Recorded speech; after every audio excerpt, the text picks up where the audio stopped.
is Jess, and I am one of the co-founders at Private Education Policy Forum, which is an organisation which attempts to platform debate and research about private schooling and fee-paying education in the UK. You have come to a highly exciting event about tax. This is about value-added tax, which is Labour's proposal, if it wins at the next election, that it is going to add to private school fees. And we'll do a quick recap of the policy. But most importantly, we have two very, very interesting guests with us today. And I'm going to let them introduce themselves very briefly. So, Tom, could you introduce yourself first, please?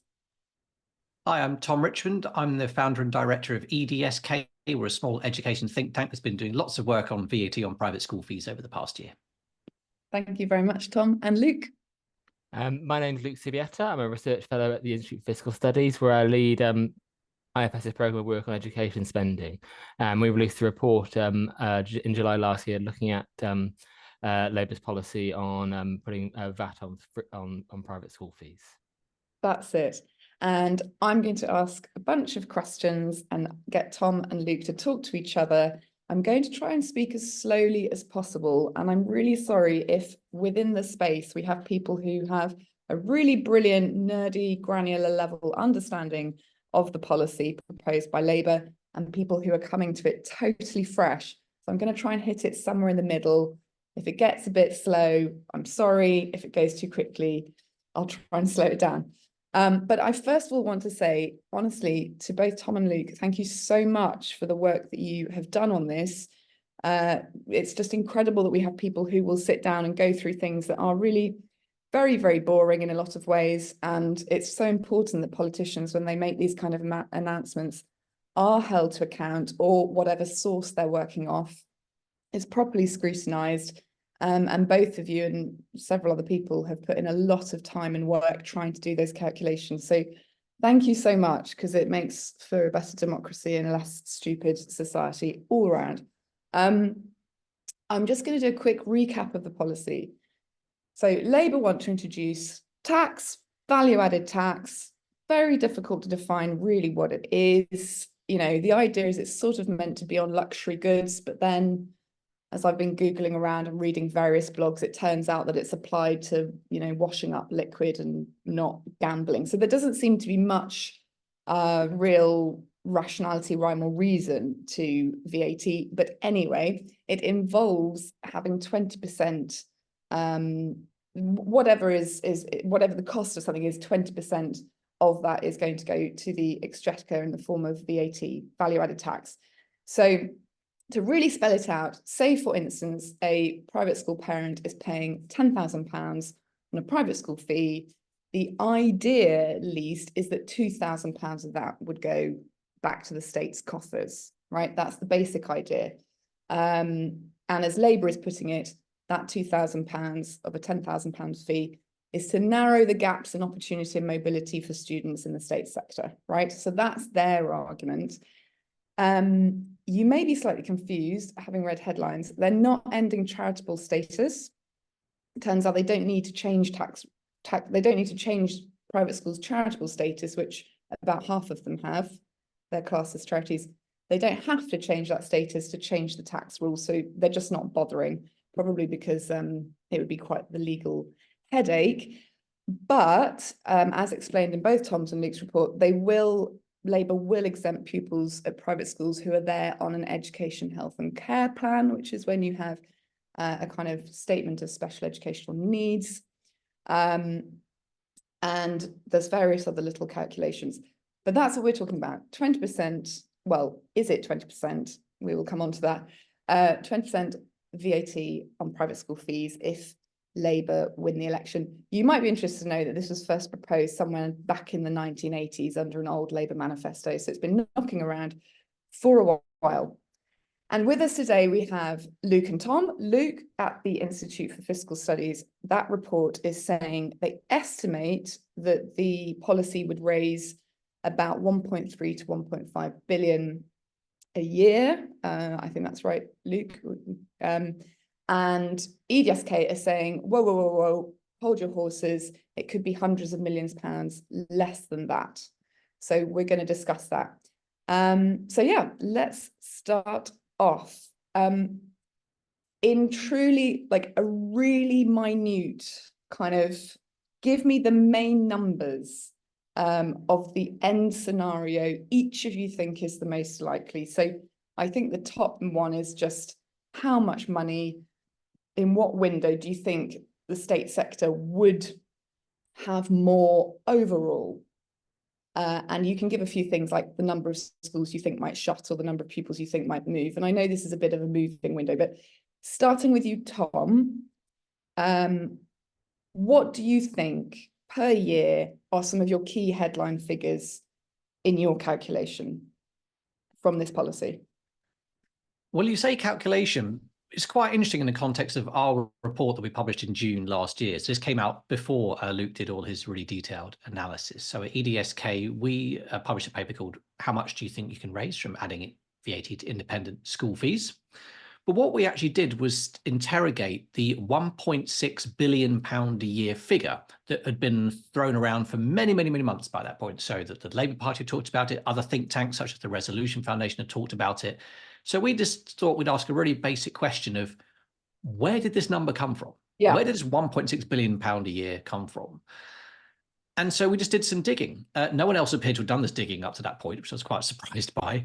And the more that we looked, the more concerned that we were, because it turns out that that £1.6 billion a year figure was from a magazine article from over 10 years ago, written by someone who clearly did not understand VAT very well. And by that, I mean, the calculations were so bizarre that the person who wrote the article accidentally included a whole bunch of state school pupils in their calculation of how much money. I found this fascinating in your report. So it included students in academies, right? Although they'd got that from an ISC report, right? So the ISC had kind of tripped themselves up, but. So back at that time, about 10 years ago, when we talked about independent schools, well, actually, that included some state schools. We categorized, and in academies even now are essentially independent state schools. So basically, the 1.6 billion calculation, we went through, and the more that we looked, the more we realized it was just building on sand. It was not strong enough as a set of foundation. You made a very good case for a series of kind of mistakes in that thinking, but that was a 2011 calculation, right, Tom? Yeah. Can you give a kind of, before we go into some, because you make some really good points, can you give the 2022, window calculation you ended up coming with that wasn't about how rubbish that calculation was? So we basically said, well, let's ignore the mistakes that were made in that calculation many years ago. If we take the methodology they used, it is quite basic, and you'd see that in our paper. I'm not saying this was a great methodology, but whatever they use, let's apply it to now and say, how much money would it raise? And ultimately, we put together two different scenarios, one of which was about if a very small number of pupils left independent schools, and one was if a very large number of pupils left independent schools. And that was based on some of the work by Baines Cutler, a consultancy that the Independent Schools Commission consulted with a few years ago. They said 25% of pupils were going to leave. Other calculations say as little as 5%. Yeah, so you worked with the two, didn't you? A 5% scenario and a 25% scenario. So we thought those are two. One was from the Labour Party, one was from the independent schools. You thought that gives a pretty good set of opinions. And ultimately, all the figures come down to this question of how many pupils leave. Because if one pupil leaves an independent school, the government loses the VAT on their fees, and the government then has to pay to educate them in a state school. It's a bit of an assumption. There will be a few very minor variations within that, but I think that's a reasonable place to start. If very, very few people leave, the basic methodology would say you could raise about £1 billion from this figure. And I noticed that the Adam Smith Institute, another think tank who published a report very recently, they said, actually, if a very, very small number of pupils leave, you're probably going to get somewhere around about £1 billion. Right. However, if very large numbers of people leave, if you do believe the 25% scenario, and the Independent Schools Council does claim that some of the surveys they've done of the parents in their schools do suggest they could get some quite high numbers, at that point, you could be talking about raising very little money at all. And it could be somewhere close to zero. So we are talking about an enormous range of possible outcomes here. And ultimately, it comes down to who you really believe about how many people are going to leave. And I know Luke's got his own calculations as well. So our research said the original 1.6 billion figure was really not good enough at all. If you apply some more up-to-date figures, you get anywhere from £1 billion to zero. Got it. Yeah, but and actually very interestingly in Tom's report, if I'm correct, when you were looking at 2011 figures, which was when this policy had first been put out, you'd actually calculated that if 25% less, there would actually be the government would be £200 million out of pocket.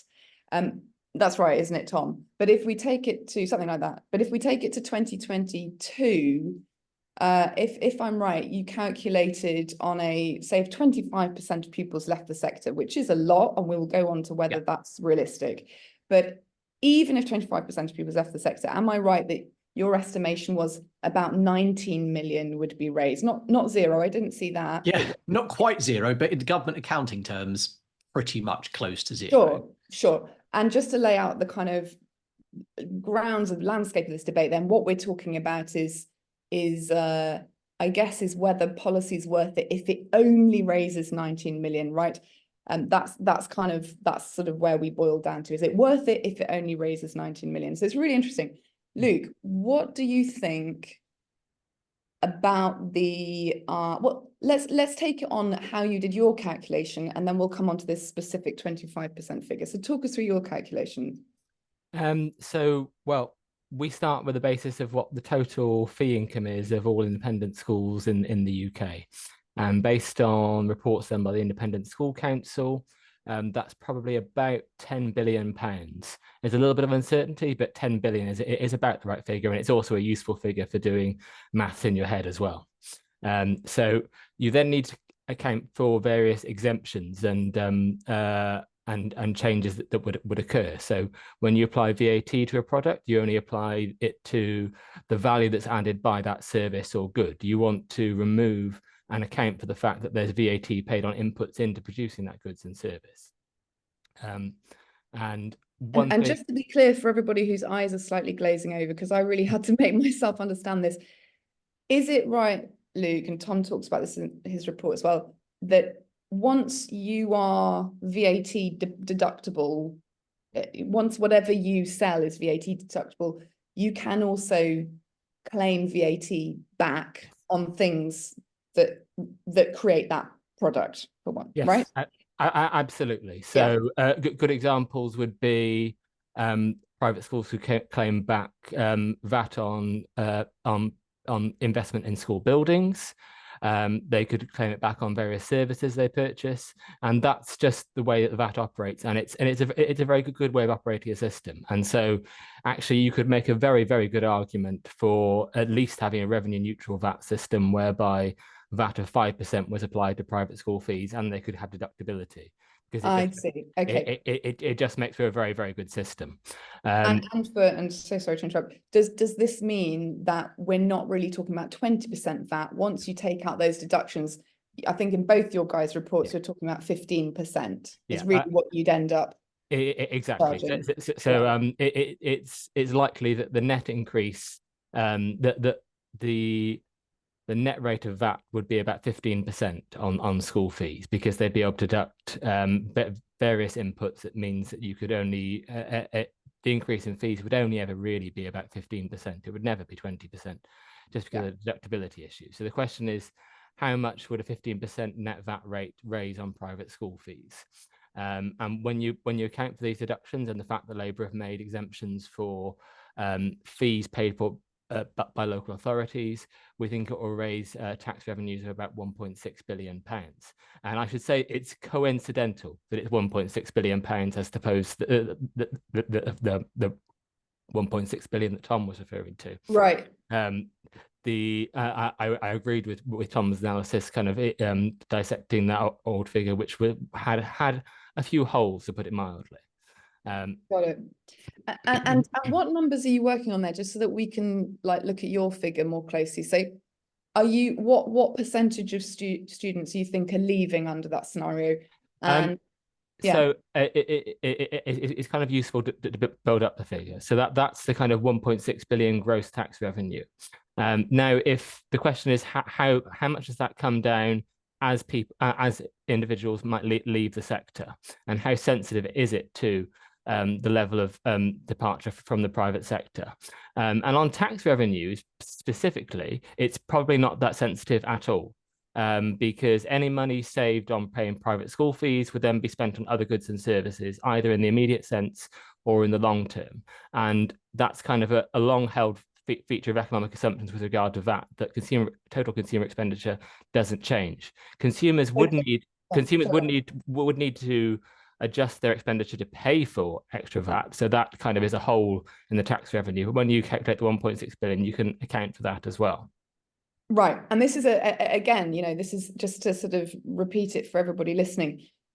What this point is really here is that if parents decide to stop paying for private school fees because of the extra VAT, that money doesn't disappear. Exactly.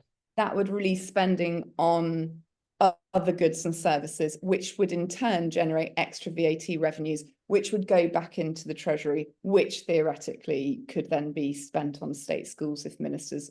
I don't know where FE colleges come into this. I don't know what you think about Tom. Anyway, state schools and FE colleges, as they're the ones who are the most cash strapped, but could potentially be spent there. Is that have you got any figures of how, have we got any sort of modelling for that, or are we just sort of thinking, you know, that is how the economy works, and so well, it's a long-held assumption for calculating VAT revenues that you hold consumer expenditure constant, that money doesn't disappear in the economy. There is kind of a matter of faith when you're talking about spending over time, that things don't change. But the sort of long-held assumption that consumer expenditure is fixed in total is generally fine. There are kind of then become second and third order questions about the extent to which money saved on school fees would be spent on things that are more or less vatable. So some of what you expend your money on probably won't be subject to VAT. So if you spend a bit more on food, then that wouldn't be subject to VAT. If you spent more on other goods and services, it would be subject to VAT. right. But by and large, the sort of net VAT rate on whatever savings you had from not spending money on school fees would probably be similar to 15%. It could be something like 13 or 17%. You could even think about it raising money. But it's probably going to be quite close. Got it. I guess to sort of look at it from the point of view which Tom was looking at all those months ago, it was just Labour saying by taxing 20% on VAT on private schools, this much will be raised. So did their original calculation, was it meant to include this sort of long-term effect of people spending more elsewhere in the economy anyway? Even though it's interesting. At that point, I don't think they produced their own costings, and were kind of relying on sort of legacy costings of their previous manifesto. They're now quite keen on our costings, so I suspect that's what they'd say now. But I don't think they'd done their own analysis at that point. Sure. So to go back to the 1.6 billion. And you're working on about Tom was working with a 5% to 25% window. Am I right? You were imagining 3 to 7% of pupils will leave, and that's how you came to your figure. So for the tax revenue, that doesn't depend on that figure. Oh, sorry. The question is how much extra spending would the state need to invest in if pupils move from the private sector to the state sector, and that is where there are genuine costs, because the state is effectively saving money by parents putting their children through private schools. So how much extra would the state need to spend? And that does depend on how many would switch.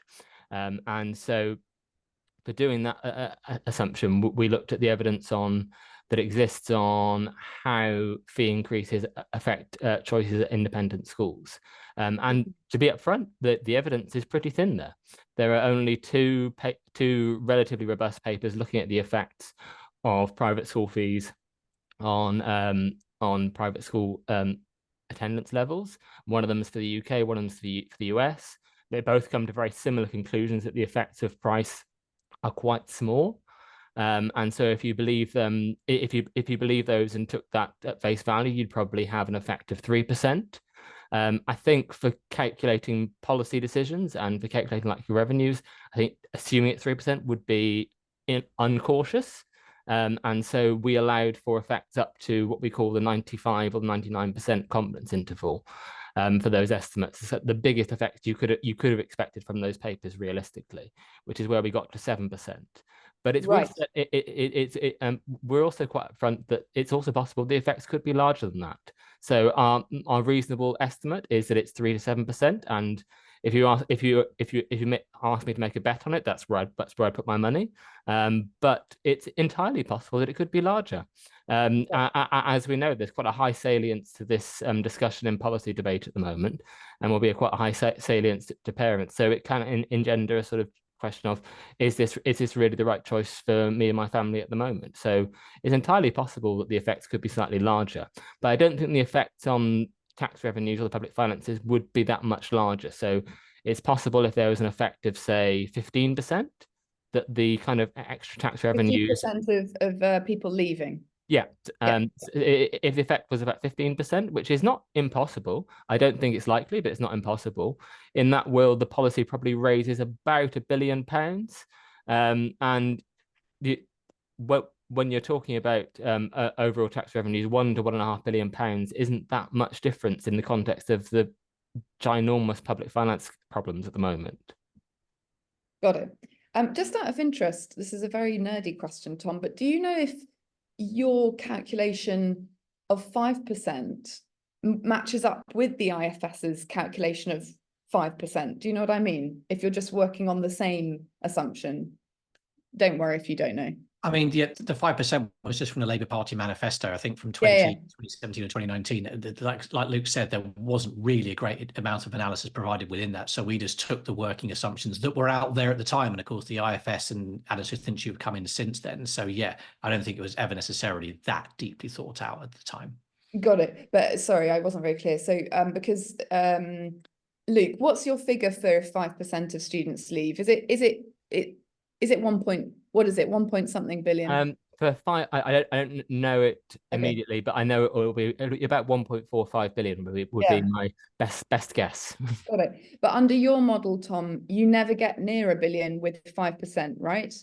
No, it does stay below that. It's true. But again, that's using a methodology which, frankly, wasn't particularly robust in terms of it was taking some very broad, here's a number of pupils over here, here's the average fee over here. It wasn't really looking at some of the demand curves that Luke was trying to look at actually what would be a likely effect. But there were plenty of other things in our paper which may be suspicious about how much money you could raise in this policy, which, as you know, we then expanded on a separate paper as well. Yes, yeah. And you were basically interrogating that figure first, which was a great sort of starting point.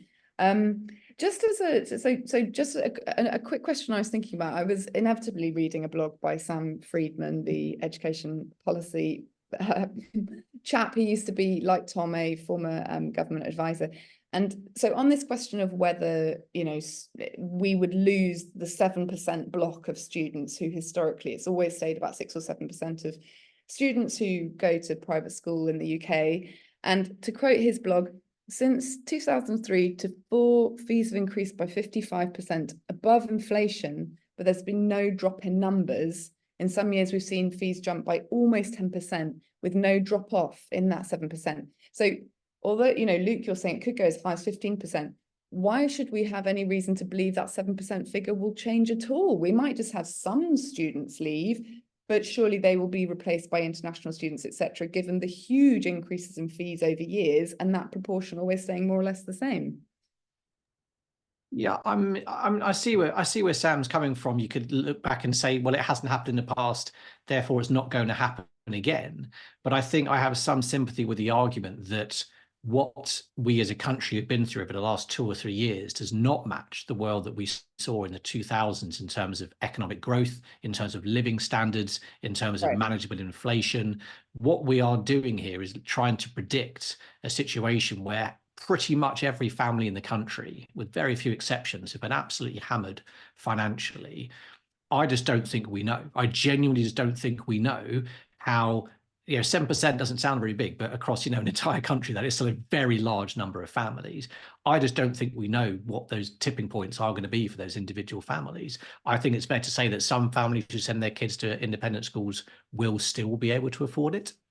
I think that's a reasonable assumption, but I think parents at the margins, I think parents who have to spend a lot of money sending their kids to special needs schools, which are independent schools and have much higher fees as well as a result of the specialist provision in the very, very small class sizes they necessarily have to have.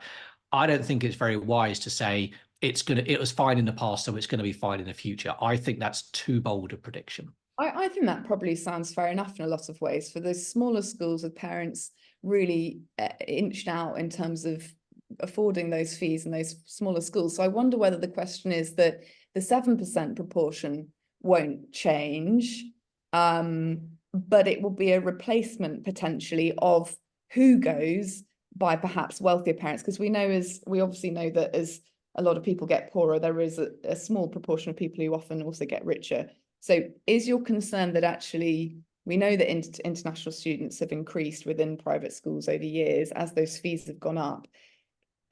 Luke, what is the risk of this policy meaning that those smaller private schools with currently the most socioeconomically diverse students in them are the families that move out? The 7% figure doesn't change, but we get more students from wealthier background in schools that cater to wealthier students.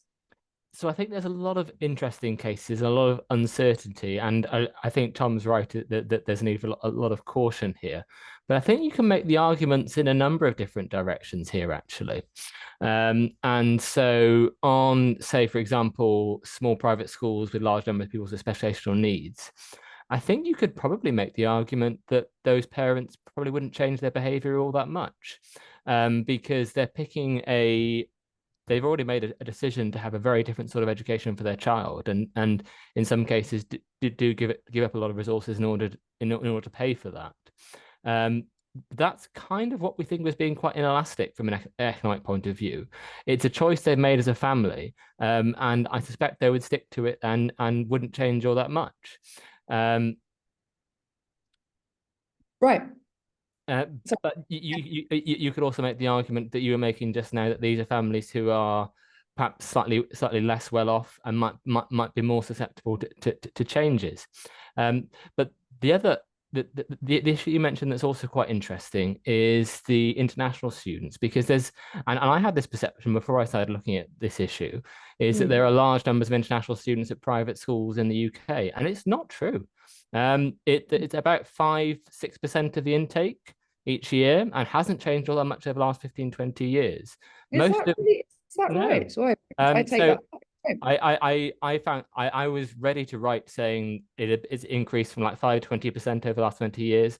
According to the Independent School Council, not. And I know Julie Robinson was making the same point at a CIO2 event on Monday as well. So it's not as international as you'd expect. Right. Okay. So it's actually, again, we're into the realm of sort of whataboutery. We just don't know either way. I think what I guess does seem like quite a compelling argument is whether this change, particularly if some schools decide to absorb the costs themselves, right? They might not pass it on to the parents at all, but some might, sort of drastically changes that 7% figure. So whether we can really argue that the VAT revenue wouldn't come back. It just might be some families may leave, but the 7% figure remains proportionally the same. I don't know. It's all sort of guesswork. I don't know if you want to add anything there, Tom. I think on the pupils leaving, I think there's one dimension that's really, really hard to get a feel for, but is going to be absolutely pivotal to this, which is the independent school sector is not a homogenous blob. I think sometimes people kind of assume that most independent schools look like the Harrows, Eatons and Winchesters of this world. If you look at the Independent Schools Council data, about half of independent schools have fewer than 300 pupils. They're in general very, very small. If you picked an independent school at random, you're much more likely to come across a primary independent school than a secondary one. And I think my guess would be, just a guess, that there's far more international students in the secondary level than there are at the primary level. But the point is that if you say it's only going to be a small number of pupils leaving, a small number of pupils could be a very large proportion of pupils in a particular school. There's certainly some of the smaller ones. And if those pupils leaving tips that school over the edge financially, then you're not going to be talking about a small number of pupils entering the state sector. You're going to talk about a very large influx of pupils in a very small locality in one go. And the question is there going to be enough local capacity for, say, those 300 pupils to just suddenly find somewhere else? So I think if you had this 7% figure as your starting point, and you said that only 5% of pupils across the country are going to leave. If you spread that 5% evenly across all independent schools, I think you get a very, very different outcome in terms of VAT revenue and the effect on, you know, state school expenditure than you would if actually some schools, like you say, absorb most, if not all, of the cost. They can make savings. They've got larger building projects they can delay. They've got, you know, larger independent schools have got much bigger asset bases. They can probably do more rather than having 6 history teachers. They might have 5. You know, I mean, that's something that state schools are very used to doing. I'm sure they'd happily remind the independent school sector. But if you're just talking about a small school being tipped over the edge, then I think that's something that I don't think anyone's been able to model what that might mean, because independent schools are geographically spread in such a weird way, very heavily concentrated in London and the Southeast. Some parts of the country basically don't have any independent schools at all. So even if there are spaces in primary state schools around the country, unless they are in exactly the right places, you can foresee some quite awkward situations. If an independent school collapses, even if it's only got 100 pupils, you've got to find space for those pupils immediately. I don't think that's going to play out necessarily very well across the country, and it's going to be very unpredictable. And I think that's the point, is that rather than losing 5 pupils from that 100 pupil school, you're going to lose 100. And so the VAT revenue plus the state school expenditure, you know, goes up. So I think that the lack of homogeneity across the sector is something it's very hard to model, but I think it's going to be pivotal to how this plays out. Yeah, I think that's a very fair point. I mean, in a way, the debate gets stuck, especially in the media coverage, which, you know, has gone for a lot of headline stuff rather than the details, is the sort of macroeconomic view and then individual case studies, which is sort of the point you're making there, Tom. So if you look at, I think the 7% figure is about 40,000 pupils leaving the private school sector. Is it? I think it's around that. Well, anyway, 40,000 pupils left the sector. Again, I was reading blogs on this. That's about 2 pupils per state school in England, right? So it's, you know, and Sam Friedman also makes the point that we took in 20,000 Ukrainian pupils. So the idea of like the state school sector keeling over because 2 more pupils are added into the school obviously sounds ridiculous, and is a really worthwhile point. At the same time, you can take Tom's point that if you've got a primary school of 300 pupils, a few pupils leave, they can no longer really justify it or just decide to throw in the towel because it's all got too hot anyway. And then there's 300 students within that area who need to find places. Bit of a crisis potentially for the local authority unless it's got lots of schools with empty seats. What's your thinking on that, Luke? Well, I essentially agree with Tom on this point. I think if you look at on average, clearly the state sector could absorb that number of pupils. That's not going to be a problem, particularly in a time of falling pupil numbers. The issue would be is if there are local concentration effects. Now, the independent sector is a bit more dynamic than people realise, is that there are regular school closures and openings each year in the independent sector. So local authorities have some experience about dealing with the issues, and they have experience of dealing with state school closures. But I think that the problematic situation is if a particular specialist type of private school wasn't financially sustainable anymore. So say there was an independent special school that specialised in the provision for children with dyslexia, which is actually, it is quite the norm in terms of the independent special schools. A lot of them cater for pupils with dyslexia and dyspraxia whose parents aren't very happy about provision in the state sector. If that sort of school closed, that's more difficult for a local authority to address, particularly given the concentration of needs. That is probably the most difficult situation, and it might happen. It could indeed happen as a result of this policy, but it's probably going to be 1 or 2 cases. Okay, and let's say that it's just a few cases, or even that it's some more cases, but you know it causes distress to some families, right? What, if anything, can Labour do in those case studies where there is a crunch and it does cause an issue? What should they be doing now? Is there anything they can do, or is that just collateral in any given policy change? Well, I don't think it's worth describing it as collateral, because I think it kind of almost feeds into some of the wider issues and problems with the special educational needs funding system, which clearly isn't catering for levels of need and growth in the system at the moment. And so to some extent, the sort of the release valve of parents spending money on private education for their children in those cases is kind of releasing some pressure, but it's kind of reflecting the problems with the system as well. And the other aspect, I didn't quite appreciate just how much local authorities spend on fees for pupils at private schools as a result of their EHCP. It's an area of expenditure that's grown significantly over the last 5 to 6 years. And so it becomes a big exemption for Labour's policy. But it kind of, to some extent, reflects the problems with the special educational needs system, is that it's not meeting needs at the moment. And this is kind of reflects why some parents opt out of the state system in the first place. Right. So it's an expression of a broader problem that really needs solving, rather than just trying to patch it up as a result of this particular policy. Right. Got it. Did you want to add anything there, Tom, on what Labour could do? Well, I think this EHCP point, this Education, Health and Care Plan, is going to be really, really significant. Labour made this statement. Well, I think it's only a single statement saying they are going to exempt pupils with education, health and care plans from VAT, and Luke very sensibly brought that into his calculations.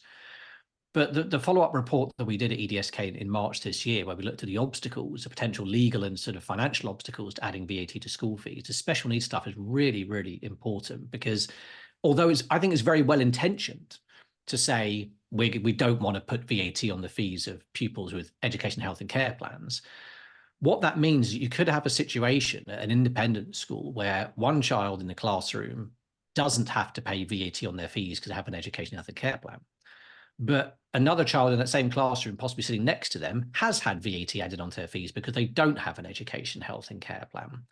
And from a VAT perspective, not in no way making a value judgment here, from a purely VAT perspective, because VAT is charged on goods and services, is not charged on the individual people who are buying those goods and services. It's not clear from the lawyers and advisors that I've spoken to that from a VAT perspective, you can say, I want that person to pay VAT, but I don't want that person to pay VAT. And I think this is really interesting to see how this plays out from a legal point. And obviously, if someone gets an education, health and care plan, the local authority would be paying the fees rather than the parents anyway. And with, as Luke's saying, that the pressure on special needs budgets is absolutely dreadful to watch. The stories that have been in the press continue to be in the press about how local authorities already can't afford their responsibility. If we've given every independent school parent in the country a rather bizarre incentive to go and get an education, health and care plan for their child by exempting them from VAT on their fees, and indeed the parents wouldn't be paying the fees anymore at all. Again, trying to look at how that's going to play out across the country, I just think this is pretty mind-boggling stuff. It's not, the queue to get an EHCP is already sort of 1 to 2 years in some parts of the country. The local authorities are struggling that badly. If every independent school parent in the country now knows they don't have to pay the school fees if they can get an EHCP for their child, you can have dyslexia and dyspraxia and not have an education, health and care plan. You can just, as Luke says, you can just choose to go and pay for an education at an independent school. But if you're now being told that you have to pay extra fees unless you can get an EHCP, I mean, I'm not sure that's sending out the right signal to independent school parents, and local authorities and government wouldn't really have any grounds to stop parents from pursuing that. And indeed, parents with children at independent schools have probably got enough money to pay for private diagnoses at private clinics to speed up the process. They've probably got enough money and resources to take on local authorities at special needs tribunals, which not all parents have. I think this is going to be one of those things that, again, from a sort of a local parent's perspective, I think is going to play out in some pretty awkward ways around the country. It's very, very interesting. And I feel like there actually needs to be a separate piece of research done on this particular issue, because I remember when I was reporting on this, there are obviously independent special educational needs schools where all the students are already paid for by the council at huge costs, right?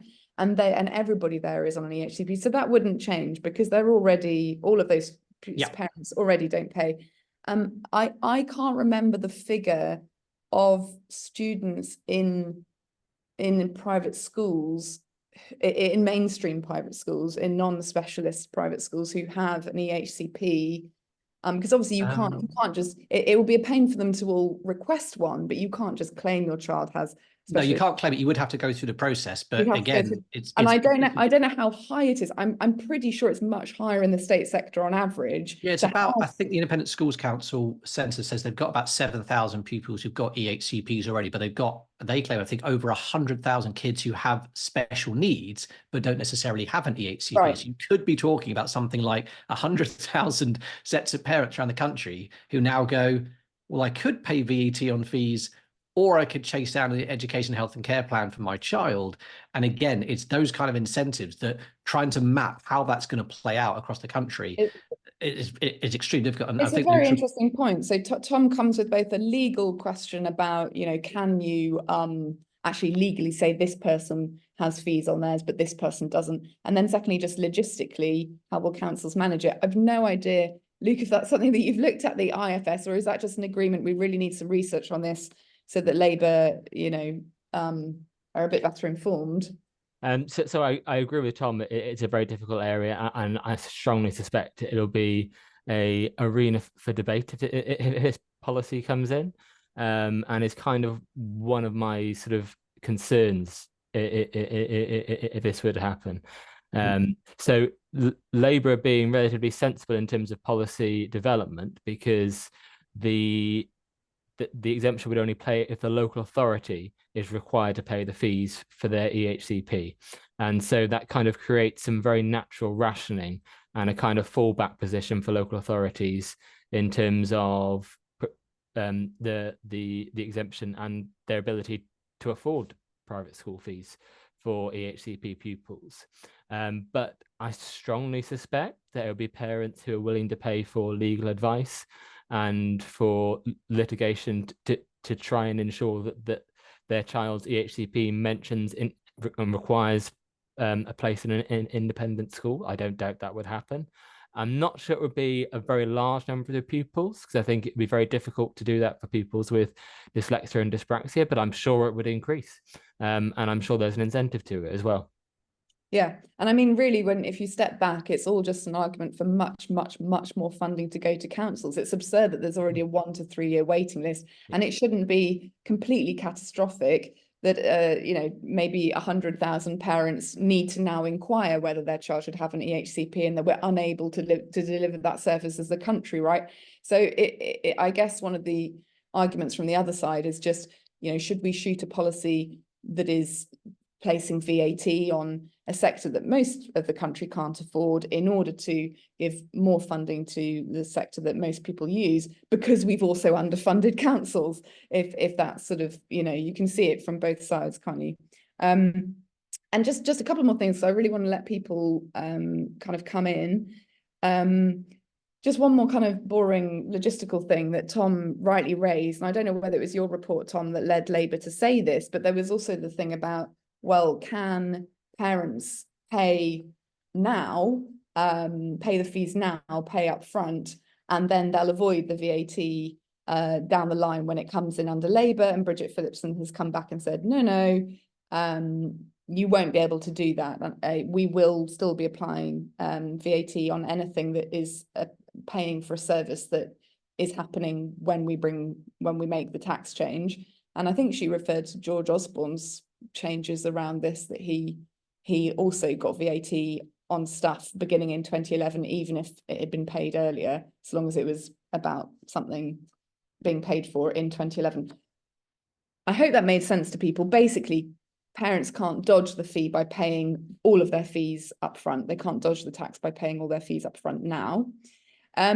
Maybe that's absolutely fine for Labour to say that, or again, does that look like that's going to be a sticky area for them when it actually comes around, or will that be quite straightforward? They will be able to tax those fees even if they're paid now. I think it's going to be a very sticky area.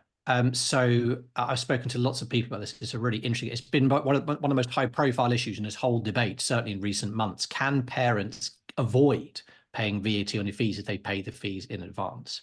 So what Bridget Phillipson was referring to was a situation when George Osborne, as Chancellor, raised VAT from 17.5% to 20%. Now, of course, if you say as a Chancellor, I'm going to add VAT in a few months from now, then clearly what you're giving the entire entire country an incentive to quickly go out and buy as much stuff as they can at 17.5% VAT rather than waiting for 20%. But what the government can do, it's perfectly legitimate for a government to do this, is they can introduce what they call anti-forestalling legislation, which means from the moment they announce they're going to make the change, not when they actually change the law itself, but from the moment they announce it, that period after they announce it but before they make the tax change is going to be covered. So you're not going to be able to avoid things by paying in advance. If Labour win the election and they come in to power and they say, I don't know, week one, day one, doesn't matter when it is, as soon as they say, when they are in government, we are going to charge X% VAT on private school fees, from that point forward, it looks unlikely that parents are going to be able to quickly phone up their school and say, all right, can I just pay all the school fees in advance and get away with it? That looks unlikely. But it's a very different situation if parents pay fees before the next general election, because VAT is calculated at the moment, essentially, that the person you are paying receives the money. Right. So, because if you bought a television, it would be kind of weird if you paid for television and then they calculated whether you owe VAT a month after you bought the television. It would just make no sense at all to run it like that. So if a parent picks up the phone and says to their school right now, before the general election, I want to pay fees in advance, then VAT has to be calculated now. It can't work any other way. The school will calculate whether you owe VAT now. But of course, at the moment, there is no VAT on independent school fees. So the only thing the school can do is accept your payment, even if it's for things that are happening in advance. And it looks as though, just because of the way that what they call tax points actually work, I'm not going to make any predictions about the future tax debates and legal battle that may be still to come on this issue. But it looks as though under current legislation that it would be perfectly legitimate for parents to pay fees in advance and then argue, well, I paid for a service in advance. Everyone else can do that on any good and service. And the VAT was zero when I paid for it. If Labour or indeed any future government tried to retrospectively add VAT onto something that didn't have any VAT when you paid for it, would be extremely tricky. And we had a quote in our report from March this year from a former HMRC board member, I think, who said, in not so many words, it would be, I think it's euphemism or something, like it would be rather problematic to try and, I mean, because you just think about with VAT and with any other tax, thank goodness, you have to have a certain level of predictability. You can't just suddenly start saying, oh, well, that thing you bought 5 years ago, yeah, I'm now going to put tax on that, even though you didn't have to pay tax on it when you bought it. I mean, you can just imagine the whole system would start to break down quite quickly. So It does seem to be the case under current tax law that because with the way you calculate VAT, that parents who pay fees this side of the election, it would be difficult for Labour to then do anything about getting those fees back. After the election, once an announcement has been made, if a Labour government comes in, totally different situation. This side of the election, they're going to find it very hard to stop. Got it. And I guess the question is, and the balance then is for, all the people in the Treasury looking at the books now and the future 10, 20, 50 years of the country, is how many parents right now have all that money away in their accounts, who they can just pay that fee compared to having that VAT on the fees and how much that will bring in. I think what we're likely to see, and this is totally just based on the conversations I've had with some parents myself, is that parents who've maybe only got 1 or 2 years left of their child at an independent school, if you're looking at that and you're thinking, well, if I don't pay these fees in advance, I could be staring at a 10, 15%, increase in fees, then that gives me a very powerful incentive to, speak to family members. Some people, I've even heard some people saying that, why don't I just take out a loan, a commercial loan? Because if it's at 5 or 6% and you're facing a fee increase of 10, 15%, why not take out a loan to pay the fees in advance now and just totally remove all the unpredictability from the future? These are, again, impossible to model what this might look like across a country, but these are parents behaving perfectly rationally, and lots of independent, again, this is not independent schools behaving in a funny way. Lots of independent schools have fee in advance schemes now. They just probably weren't very popular for the reasons you articulate, Jess. Not many parents can pay that, but if you've got maybe 10% price increase coming down the line, it's almost a question of why wouldn't you go and look at possible ways of funding this? And if it happened, I think, Luke, correct me if I'm wrong, but I think your prediction of 1.3 to 1.5 billion was sort of like a medium term prediction rather than sort of a day one, year one. It will definitely raise this straight away, because quite reasonably, we're going to see lots of people behaving in very different ways as soon as this policy comes in, and it won't probably even kick in till September 2025 at the earliest. So in that time, before the election and indeed after the election, there's lots of moving parts here. So I think those year one, if parents if their kid's about to go into sixth form and they've got 2 years left, why not just wipe out the unpredictability by taking out a loan and paying for 2 years of fees in advance and just go to sleep at night knowing you've got it sorted? I mean, that, and again, magnified across a country, who knows? Those figures of the government extra revenue could come down, I think, quite quickly. I just have no idea how much. How much does that matter, Luke? This, parents potentially paying up front. So, well, I agree with Tom here. This is kind of the one area where there could be some genuine avoidance going on, particularly in year one or year two of the policy. And as Tom said, we deliberately in our IFS have avoided trying to have a year one or year two impact precisely for these reasons. There will be some fees paid in advance. It probably won't be that many parents because, as you say, there aren't that many parents who will be able to afford it. It also creates some risks for parents and the schools in terms of committing to fee levels over the next 2 to 3 years. So you wouldn't probably want to do it for that many parents or for that many schools, but it will happen. But that's kind of the one area where there could be some actual avoidance going on. The tax lawyer Dan Needle's gone through all the possible avoidance schemes that you could possibly think of, included that was the one area where things could happen. There are other sort of things that are floated, like could parents donate money to schools as opposed to fee levels? And that's already been tried in New Zealand and stamped on quite quickly by tax authorities. So I'm sure HMRC would be wise to that. But there are lots of interesting questions and difficult questions about implementation in terms of defining what private education is for tax purposes. We kind of tried to do that in our report a little bit and found it very, very difficult. I'm sure HMRC is slightly better than we are in terms of thinking about how they would implement it, and already probably start thinking about it just as kind of transition planning. But it will be difficult, and there will be some boundary cases where it doesn't work out quite well, and there could be unintended consequences as a result. But I think that just requires a bit of caution and careful planning. Yeah, you also mentioned, Luke, in your report that the IFS, hasn't accounted for potential for tax avoidance behaviour, but also not for potential reductions in labour supply. I actually just couldn't quite. What did you mean by that? Sorry, didn't press unmute. So this is the fairly kind of generic point that any increases in taxation creates disincentives for parents to work. For anybody to work, whether it's an increase in income tax or an increase in VAT, you're getting less goods and services as a result as compared with your initial income if you increase tax rates on income or on consumption. And so that would likely leave parents working less. The question is whether this group of parents are more responsive to work incentives, because that will be true for any taxation. So if, say, the government was planning to increase spending on state schools by 2 billion, I'm just using easy maths numbers, the question then is, how do you raise that £2 billion in the least disruptive way possible? And if these parents are quite highly sensitive to work incentives, then a tax on private school fees is probably a very bad way to raise that kind of money. And there are more effective ways to achieve equity objectives than to raise the money. But if the parents aren't particularly sensitive, then it becomes quite a good way to raise revenue. So the question is, how sensitive are these parents to work incentives? Your hunch on that? What is? My hunch is that parents can be quite sensitive to work incentives, part because they're relatively squeezed, but we don't know enough. Yeah, got it.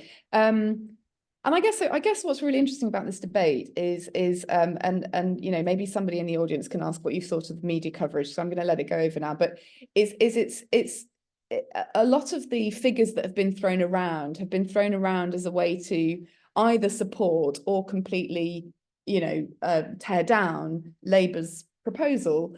But what I think the last question I'll just leave with you both is what we're really debating just a kind of question of accuracy rather than a question of whether it's right or not to do this. So we're going anywhere between Tom's the very most conservative figure you were saying, Tom, sort of 19 million or nothing in kind of tax terms versus 1.6 billion, but that there are so many variables we can't really know, and we're only going to know over time. So, I mean, Tom, perhaps I could just say to you, is what you're really saying in your reports not this is so not worth it that Labour shouldn't do it, but just don't get too excited, but yeah, do it. What's your honest answer to that? People are already too excited, Jess. I can't possibly wind people back from that now. I think there are 3 separate conversations that are happening, and we need to treat them all very, very separately. The first conversation is it the right thing to do to put VAT on private school fees? And that to me is a kind of almost a values-based, sort of almost an ideological discussion. EDSK does not get involved in that because we're a sort of non-political and non-partisan organisation ourselves, but it's perfectly legitimate to say, have views on, is it the right or wrong thing to do? The second question is, irrespective of whether you think it's the right or wrong thing to do, how much money you can bring in. And I think Luke's work is probably the most robust piece of evidence that we've got out there. Although again, like you said, there's lots of moving parts. And then the third question, which we focused on at EDSK, is what would actually happen in legal terms if a government tried to move ahead with this? Because having known very little about VAT a year ago, I've spoken to goodness knows how many people over the past year to try and get my own head around it. And the more that I dig,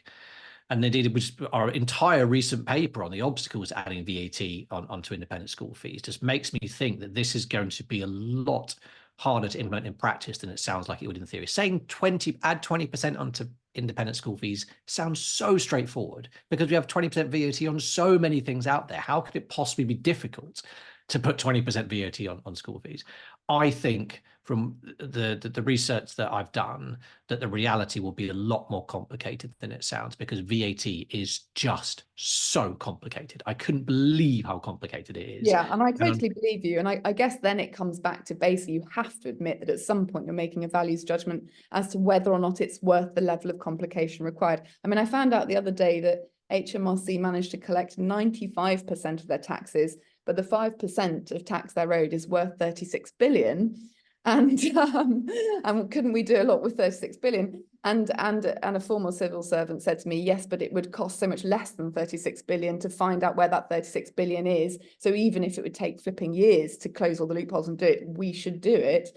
I know that's not quite the same, but I guess you have to end up back at a values judgment, right, don't you? Of, well, is it worth what legitimately sounds like quite a complex series of policies to do it? Yeah, I mean, just to finish up, I mean, we did a podcast episode. We have a fortnightly podcast at EDSK. We did a podcast episode with a VAT expert a couple of weeks ago, and I asked him at the end, sort of, what would his advice be from a totally non-political perspective? What would his advice be to all political parties if they're looking at this issue of VAT on independent school fees?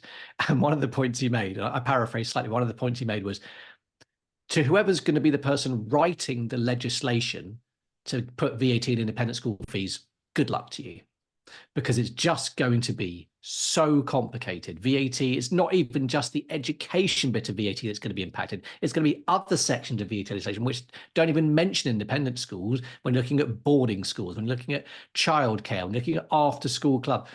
I mean, this is just going to be a Herculean task, I think, to write legislation in a way that is 100% precise, does not have any unintended consequences, and perfectly targets independent schools without any collateral damage to any other charity or education provider or anything around the country. It's a really interesting point. I guess it's whether any policy ever manages to be so perfect, but it's a really important point, and I wonder whether Labour is thinking hard enough about it. Luke, is it worth it? I think, as I was saying before we started this discussion, I think I have 5 different views on whether it's worth it or not, because I think you could make a good economic argument for or against removing tax exemptions from private schools. I could quite easily make the case for maintaining existing tax exemptions. You could see private education as an investment, and economists don't like taxing investments. We prefer to tax the returns to investments when they're realized. And so in this case, we'd be taxing the extra earnings associated with going to a private school, and that's when we should tax it, not when the investment is made in the first place. And also paying for a private education saves the government money, so that's kind of a beneficial externality for government revenues. I could equally make the reverse argument that a large part of the spending on private schools is not investment, it's consumption. And it's partly through access to social status, it's extracurricular activities, It's access to particular jobs and information that is not about raising overall productivity. It's about access to particular jobs for your child, which can be a bit of a zero-sum game. And you can make the case that there's a negative externality on social mobility.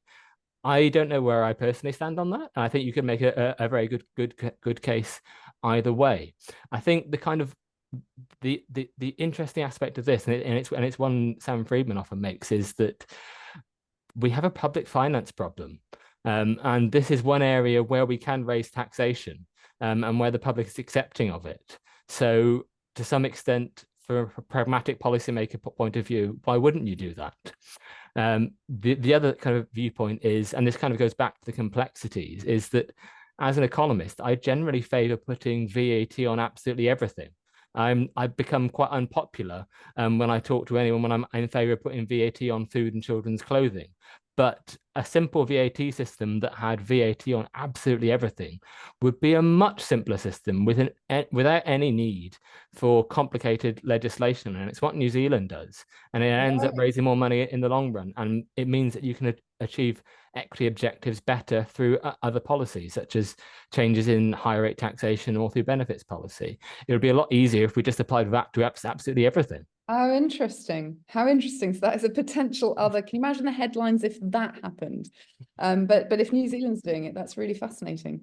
Last but not least, let's assume Labour are going to win. Let's assume they manage to find intelligent enough people to write legislation in such a way that in X number of years, you know, it is more or less a stable ship on this. Just a quick 3-word answer or 3-sentence maximum answer from both of you. What should it be spent on? Really brief. Tom, as a former teacher. I mean, it's a great question. I'd be tempted to spend it on recruitment incentives to get more people into teaching. Great. Luke? I'd probably spend it on mental health support or special educational needs. Both systems are totally broken and end up increasing school costs. Yeah. Okay. So thank you, everybody. I do hope some of that was followable. Thank you so much, Tom and Luke. Really brilliant answers. And are we doing people putting their videos on, Tom and Martha? I mean, I'm quite happy because I've been talking for ages. I feel like we could. We've definitely got a lot in. We've got a lot of questions. We have. So there's a few themes emerging. But I can always kind of call on the themes, and then anyone who wants to turn on their camera and their microphone, feel free to pop in. The first one was around kind of alternative forms of tax. So instead of introducing VAT, you could actually just raise income tax. And kind of they referenced the Adam Smith paper, which apparently suggested this. Fewer avoidances and enforcement challenges, broader tax base ensures that affluent families in catchment areas buying tutoring also contribute to the state sector, which is an interesting idea. I don't know, we've got a Mr. Chips, that's the name on Zoom. I don't know whether you want to come in and expand a little bit on the points that you made around that. No, thank you, Martha. I mean, I think you've read the question. I don't think it's a complicated one. I think it should be bread and butter for any economist, not just to say this is a tax. It's not enough to say this is a tax. We should be looking at the best thing that's available if the objective is to raise £1.5 billion or some amount. Thanks.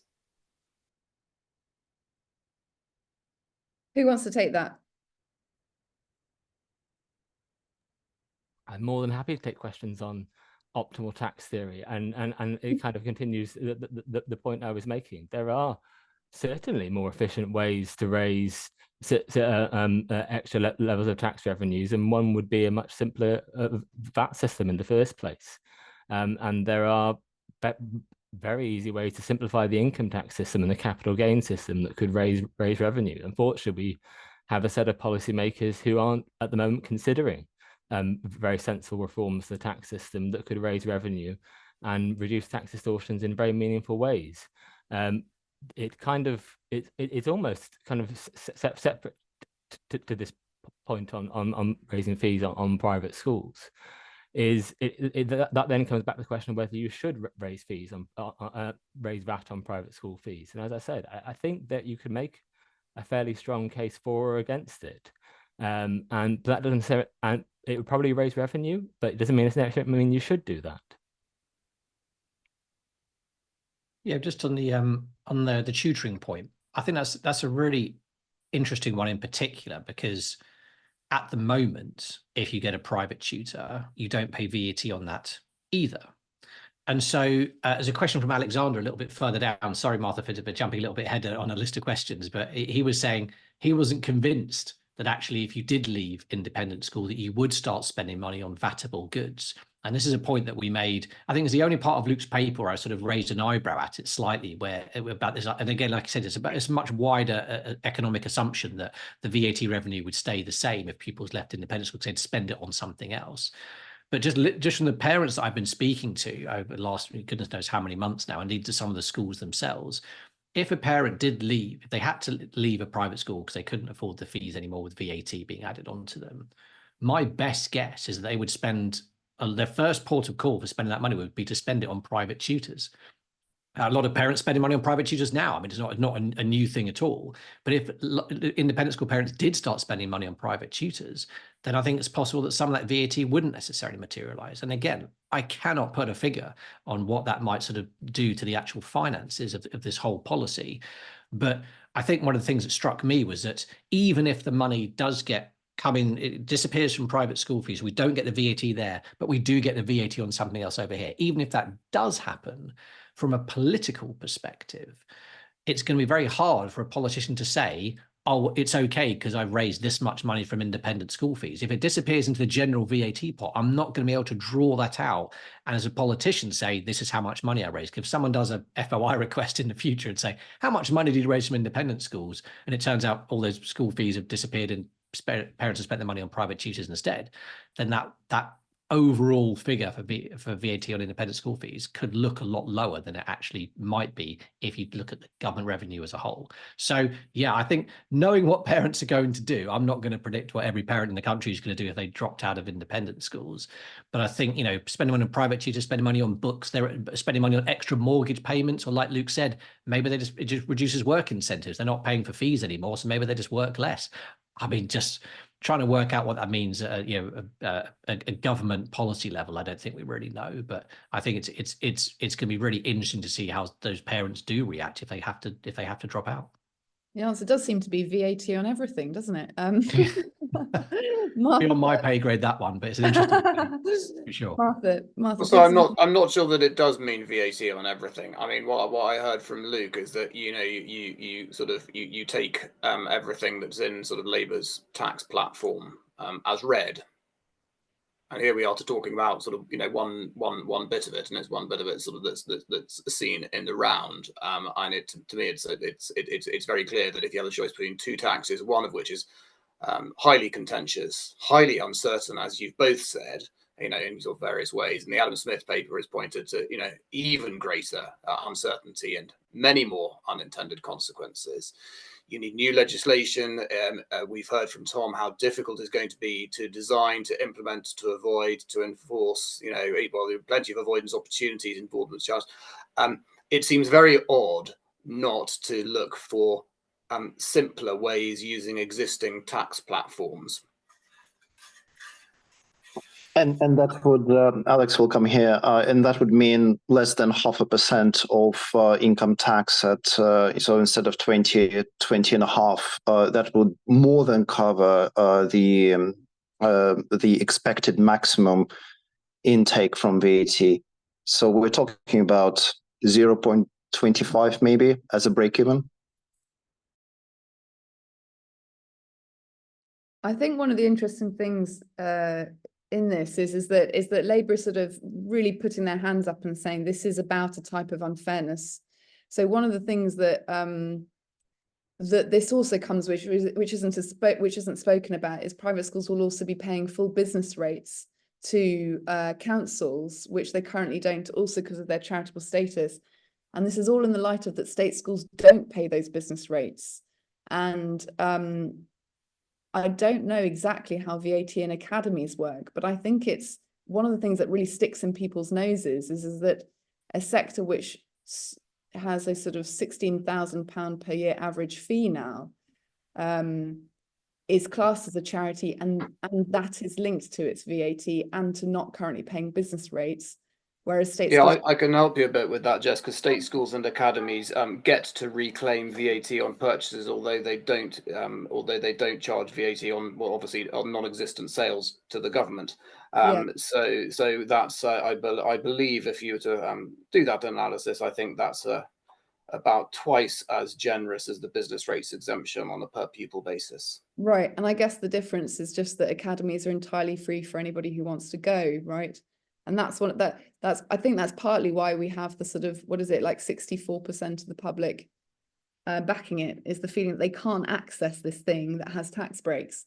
Yeah, well, I mean, we know where the Private Education Policy Forum stands on this, but I think again, but back to my question. No, just the public, just that point about values, and just that the public back it because of this issue with academies being free, right? So I'm just addressing the point about academies. Yes, I understand.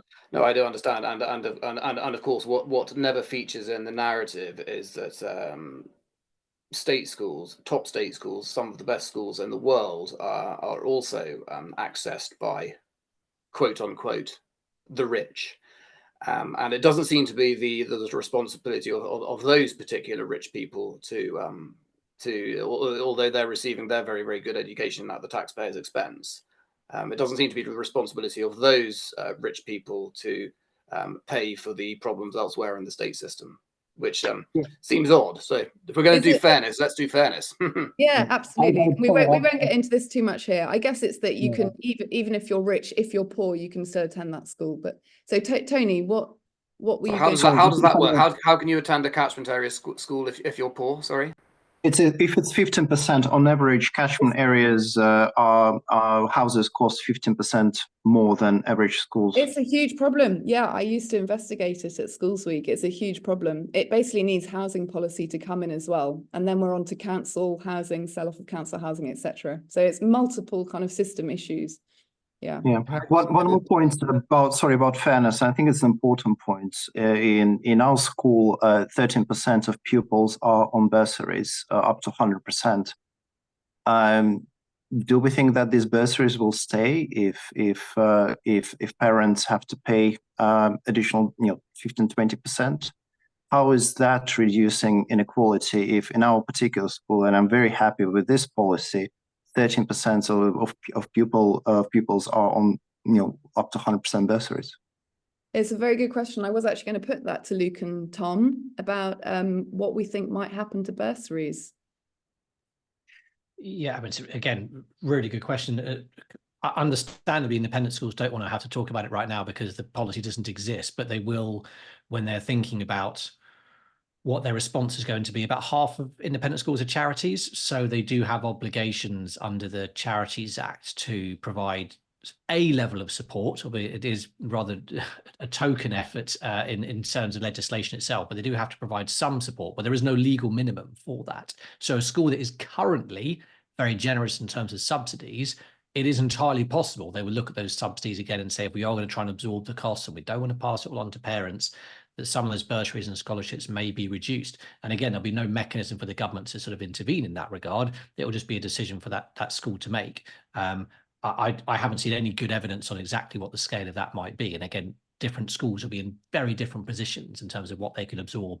But I'd be surprised if they didn't consider it. Certainly the schools that are currently very generous. Has there been any modelling done by the IFS, Luke? I think that's something that will be incredibly hard to model. I agree with Tom's point here, but I think the other two issues to make on bursaries and costs are, one of the most significant sources of bursaries are actually sibling and staff discounts. And I'm not quite sure how private schools would adjust those if there was increases in VAT. The other issue is that I think one of the biggest ways that private schools would respond to this actually is by adjusting their spending levels and their costs. So we know that private schools have been going up, fees have been going up by around 5 to 6% a year for 10, 20 years. So I think one of the most likely changes is they reduce spending on other things, and the amount passed on to parents would be lower. So I said earlier, if I was a betting man, I'd bet it would be a change in fees around change in attendance levels of 3 to 7%, I think as a betting man, I'd say it would be around 10 to 12% increase in fees as a result of an increase in VAT. Got it. Tony, did you? Tony, we missed Tony. We've got to go back to Go Tony. on, Tony. Oh, Tony's been thank hanging you. around. Yeah. No, I just wanted to ask. I'm a parent, so I've got a child in an independent school and a child in a state school. So I'm coming at this more from a parent's point of view and kind of a lived experience. I'm not an economist by background. So I'm a bit limited there. But what I wanted to ask really is a couple of things. One, I wanted to come back to that point about about the values and the fairness issue. And Jess, you mentioned about, well, it's a free, in a state school, you can go and get a place. I can tell you, as someone who tried to get a child into within catchment into a popular primary school, we were well within catchment, and long story short, he didn't get a place to it and got moved to another one, right? It's one of the top schools in the country. There are parents up and down the country every single year when you go through the local authority process, right? I think just last week primary school places were announced, and a couple of weeks back secondary, right? And so free is a very loose term when you start thinking about, am I going to actually get a place at said school, or am I going to get a place somewhere else? So, and then also that was mentioned about the fact that house prices are more expensive in certain parts, even of a town. I mean, where I live, you cross a certain road and house prices are probably about 15% more. And you're paying for the chance of getting into a certain state school. So we're in a position where we're rewarding in some ways people that buy into a catchment, but in essence penalizing, like a sin tax, like a ULEZ sort of thing, right? It's like a sin tax is how I feel this is, right? Because it will, at the end of the day, force children out of their schools. And that's where I am looking at as a parent. This is a very real situation for my family, right? And at the end of the day, we are talking about children. And so that's what I find a bit difficult in all of this when we're talking about, oh, well, maybe just 3 or 7%. But then if you start digging into that, right, it's like, well, who are that 3 to 7%? And by the way, when, both Luke and Tom have pointed out, look, there's a lot of uncertainty in all of this, right? And I guess my question, this is an analyst in background, is when you have that level of uncertainty, wouldn't it make sense to listen to what parents are saying? And there were surveys very recently, one in the Sunday Times, I think, that said about 23% would definitely, or either have already decided to take their child out of independent school. And I know of I know of parents in that very boat. And then there was one in the FT not too long ago that was said between 18 would definitely take their child out, and I think 20-something% would probably, right? And so shouldn't that give credence to that far higher rate? And then when you start thinking back to the economics, when you look at, say, Tom's work with EDSK and also the Adam Smith Institute, and saying on these higher percentage of people leaving, well, not only are you forcing children out of schools, 1 in 5 of children in independent schools have a special education need, and my child is one of those whose needs just could not be met despite the best of efforts, right? So we're in a position where does you get penalized again because of a wider broken system? Is it collateral damage for some greater good? That I find really hard here as a parent. And I guess I just want to circle back. I appreciate this. It's a really, really important point. Tom, it's a really important point, and thank you very much. Tom, are you responding to that, or should? Yeah, I just want to comment. I mean, I think just as a follow-on from what Tony was saying, if you wanted to, make the argument that what we really shouldn't do is disrupt children's education, which is already underway. What you could do as a government, not saying Labour said they're going to do this, I suspect they probably wouldn't. What you could do is say we're going to bring it in stages. So from 2025, we're going to apply VAT to school fees of year 7 pupils, and then the year after that, we're going to do year 7. Argued for that as well, right? I think from a VAT perspective, it would be a nightmare to try and do something like that, because again, you pay VAT on the good or the service, not when you are accessing that good. You just pay at the point you have the money changes hands. Does VAT apply or not? But in theory, that would, I think Tony raises a very interesting point around, or what if parents have already made decisions about their children's education several years earlier, what is the what moral arguments is it going to throw up to say we are going to sort of actively move the goalpost during that child's education? And I think that go back to the point I made around earlier around, you know, parents at the very end of maybe a 7-year stint, or just at the end of a prep school, they might just be able to get themselves over the line. I think it was someone else was saying in the chat, well, what about the, I think Alexander, you were making a point around, well, yeah, what about the new parents coming to the system? Surely they're going to look at this whole thing completely differently. And how do we model that in future? You know, and I think the ISC have released a survey. I don't know if it's one of the ones that Tony mentioned, apologies if it was, but saying that, you know, the application numbers are lower in a lot of independent schools at the moment because parents have taken a look at all the headlines, even though the election hasn't happened yet and VAT fees hasn't happened yet. Some parents are saying, I don't want to be caught up in that in years 2, 3, 4, and 5 when my child's education is already up and running. So I think that from purely from a policy perspective, that would be a good way of achieving the two goals sort of almost simultaneously. But I think implementation wise, I can't see it happening. Got it. I think it's a really good response. And if I can just come in here quickly, so Tony, you know, makes a really serious point about families who are anxious about this.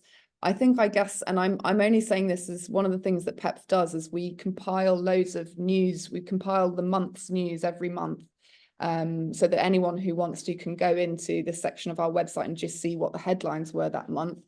And the only thing that I would say, not because I take this view or into what you're saying, Tony, but we've got a scenario where 73% of parents of children in the state sector do want this to happen because, for instance, we published a blog last week about a state school head teacher whose roof blew away because funding is so poor. So you've got this really upsetting opposition of views, right, where you've got people whose children really are going to be affected, and then you've got a kind of 93% of the country. And when you go through those headlines, what you often get in the Telegraph, the Mail, the Times, the Spectator, and others is a really good coverage of the very good points you're making. And the only thing that is being underserved probably is the viewpoint of that 93%, of which apparently 73% really back it because they're so upset about the funding in their schools.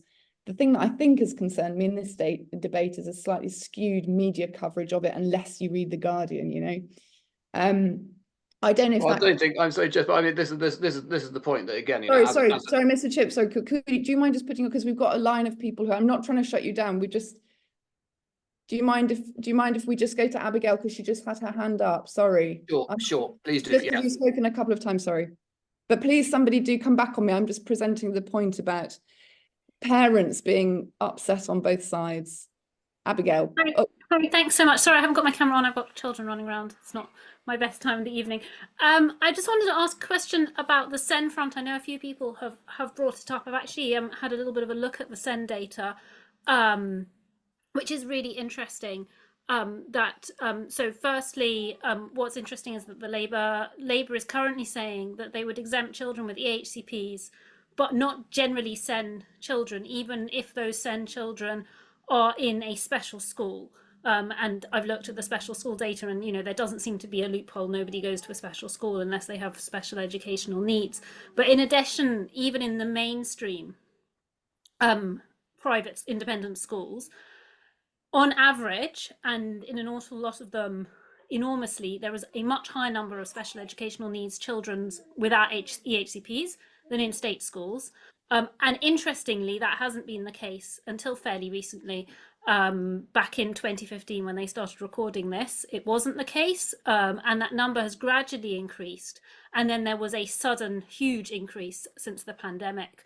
And what's really interesting about this is if you combine it with another statistic, which is that last year, 72% of EHCPs were given to boys. So girls, you know, either we can assume that boys are more likely to have special educational needs than girls, or that girls are somehow getting overlooked because their special educational needs manifest in different ways. And therefore, these girls are not getting the support that they need in their schools, and many of them are either moving into home education, which I know has been documented a lot recently, or into private schools. And I know we talk a lot about fairness in terms of, you know, fairness about being able to afford things, but there's also a level of fairness of all children being able to access education where they're able to learn. So I just was wondering if you could discuss that a little bit. I think it's partly the point we were making earlier, that the special educational needs area of this has the potential to be really, really tricky.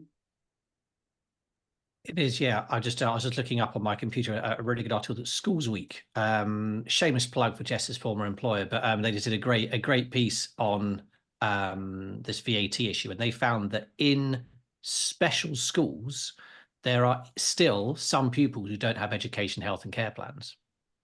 So again, going back to my point around how VAT works, even if you said all EHCP kids don't have to pay, there will be some schools where there are some classrooms where you've got one kid with an EHCP and one kid without, and that is just, again, I just don't know how that's going to play out, but that is a very awkward starting point for these conversations. The other option, of course, which the former tax lawyer Dan Needle mentioned, was why doesn't Labour exempt special schools? So rather than kids with special needs, with EHCPs, why not exempt special schools and say every child in that school, it doesn't have to pay VAT on their fees? But Labour have explicitly rejected that option because they believe that will create an incentive for independent special schools to then register as actual special schools, as in there's a government register which says these are the schools that we recognise as special schools. So they had two options. They could have taxed the schools or taxed the pupils.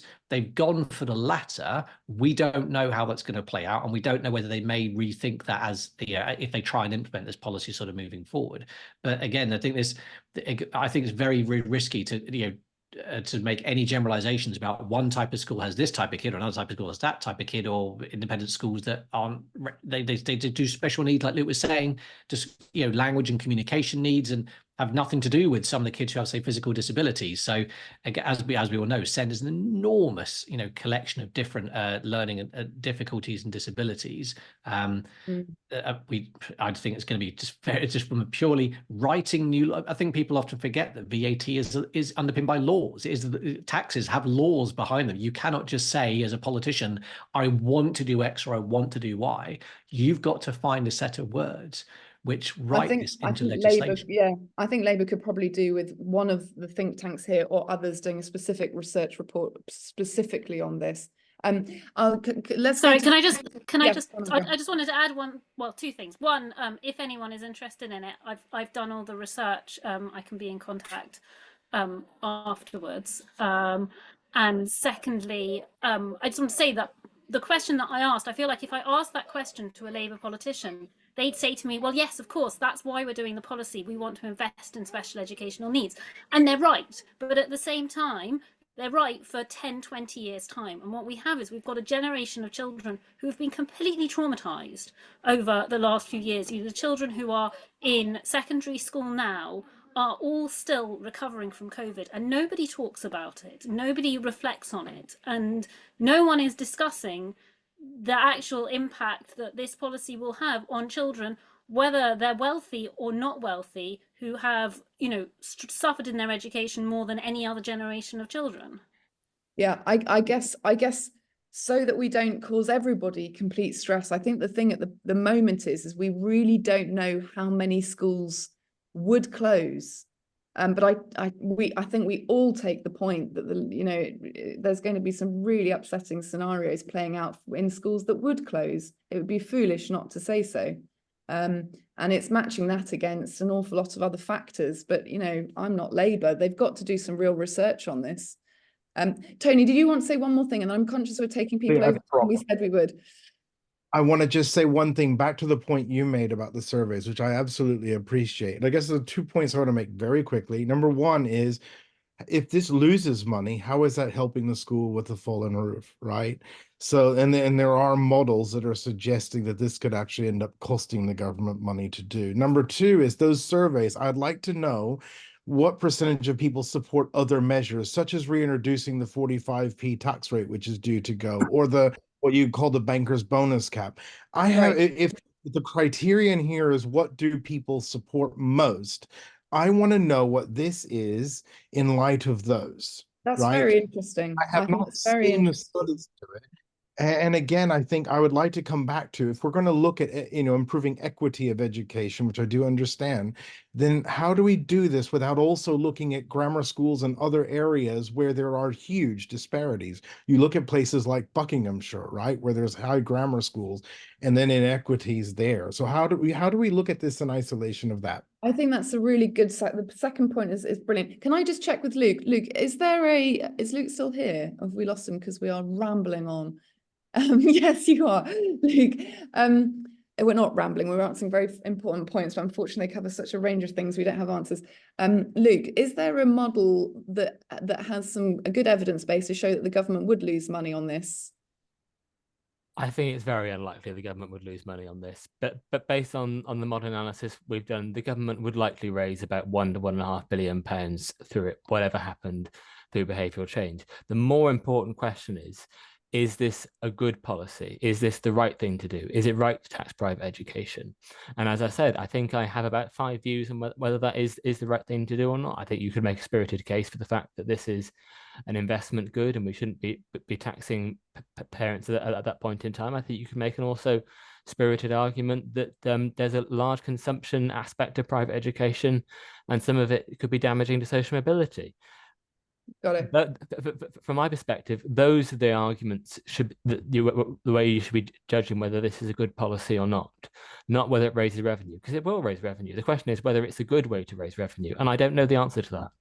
Got it. And I'm just going to ask a quick question to both of you and to Tom as well. It would be great to get an honest response. I've just had someone who's left who's saying, please, could they answer? And this is probably more towards you, Tom. It was from Penelope. Who funded your report? Because I know there was things going around of who did fund it. Yeah. We get that all the time. I don't take it personally. It's whenever we say anything on independent schools, some people, the first question they ask, rather than talk about the research itself, is like, we get all the conspiracy theories, Jess, on Twitter. You'll be glad to know. For what it's worth, we funded this ourselves. We didn't seek any sponsorship, and we always name any sponsors we have for our work on the inside cover. But there is no one named us because we didn't ask anyone for money for it, and we didn't get any money for it. We paid for this ourselves, as we have done with some of our previous bits of work as well, because we are genuinely so concerned about the lack of understanding about some of these really, really deep-seated issues around what VAT is, how it works, and let that values debate roll on. Yeah, it's very interesting debate. And just to press you as a journalist, Mike, in your core funding from grants, you've not got anything coming through from the private school sector, and we can put that to bed. Nothing in your core funding. No, I mean, like I say, this is just we on a pretty regular basis. We just pay for this work ourselves because it is important enough. We did a big piece of work on apprenticeships and the fact that half of people don't complete their apprenticeships anymore. We didn't seek any sponsorship for that because it was just such an important and we thought quite a timely piece of work. I love that report. Great report. Also found your most recent report interesting. Now, how is we've got a few more. Mr. Chips, you've got your hand up. Go for it.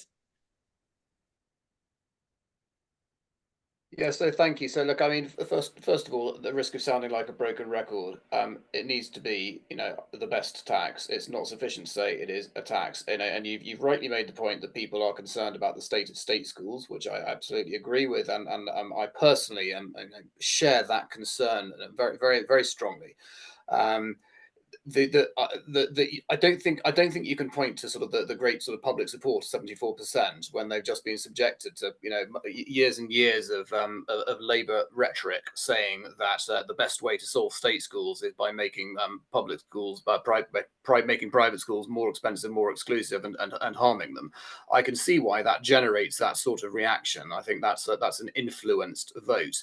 I think if I was to say that my job as an economist and as somebody who's interested in public policy is to say I want to make state schools better, then I want to be advancing the most certain and the least harmful and the least distorting way to raise money. Now, it's easy to get £1.5 billion on income tax, and everybody knows exactly how it works, and we wouldn't even be having this conversation. And honestly, with sort of budget time, I mean, nobody would even notice. It's a trivial sum of money. But I think we've perhaps we've done that. That's just my observation. I think the other elephant in the room, which I think it's a very good observation. thank you. Thank you.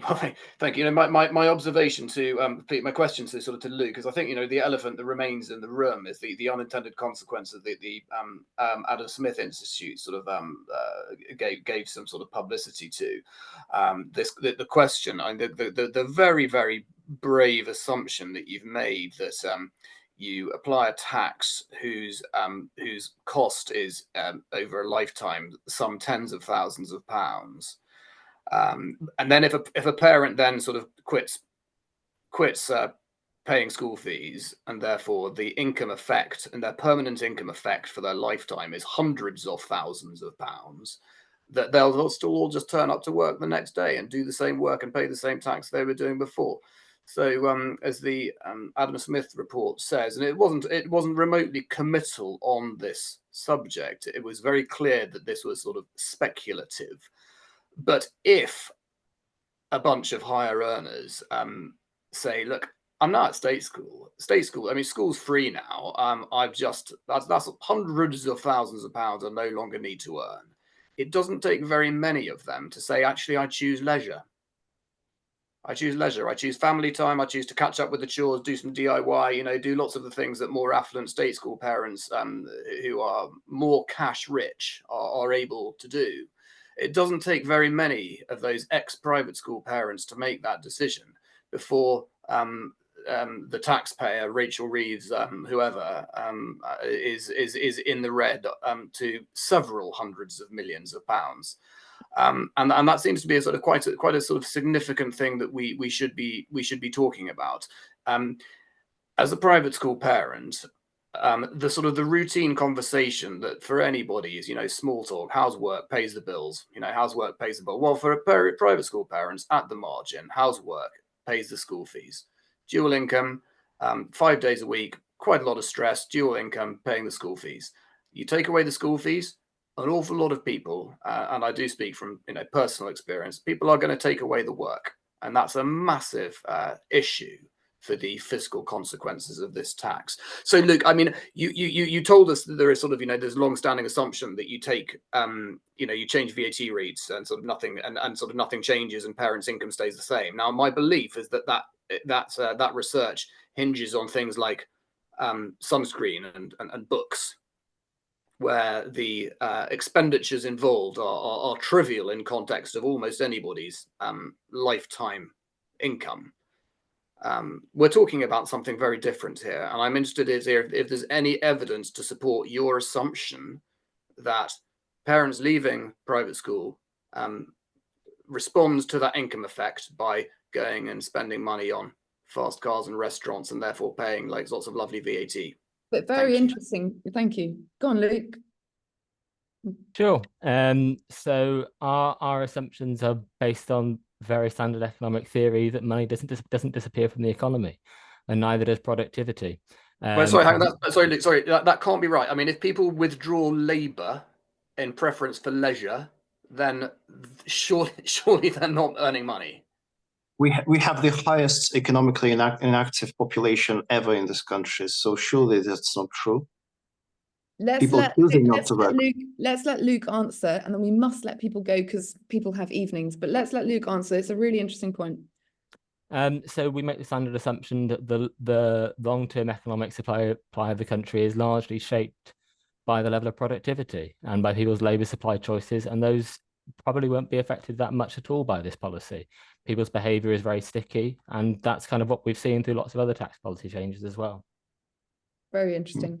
Tom Richmond, sorry, apologies if that's not satisfying to the questioners, but just for time's sake. Tom, did you have your hand up? Yeah, just very quickly on the sort of 73% of parents point. One thing in a separate report we wrote on charitable status of independent schools at the end of last year, and not on the VAT issue, we did look at all the polling. We collected every single poll we could find on independent schools, and a lot of them ask parents about, do you think private schools should get tax breaks? And one of the things that we tried to emphasize in our work is that tax break is not really the right way of looking at VAT at all in terms of how it works. It's not the case that private schools get a tax break.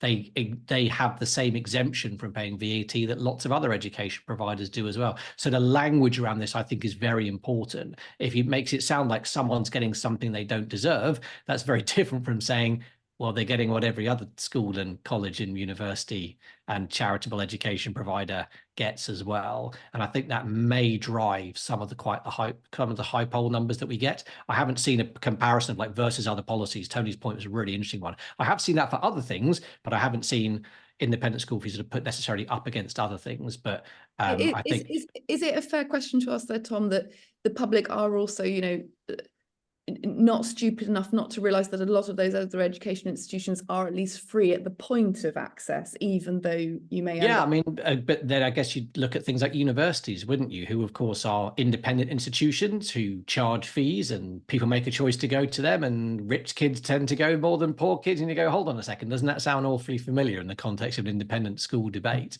I know some people disagree with that comparison, but actually I think it's one of those ones where I go, how different are those? Yeah. It's a both sides of it can be argued, isn't it? Unless there's Miss I do really want to go to you, but I know Tom has to go, and he would be one of our most interesting. He has just messaged me saying he must go and have dinner, so at least leave. So I think we've got to wrap it up. But thank you so much, everybody. I hope some of it's satisfying. I'm sorry a lot of it isn't satisfying, and we'll just have to see how it pans out.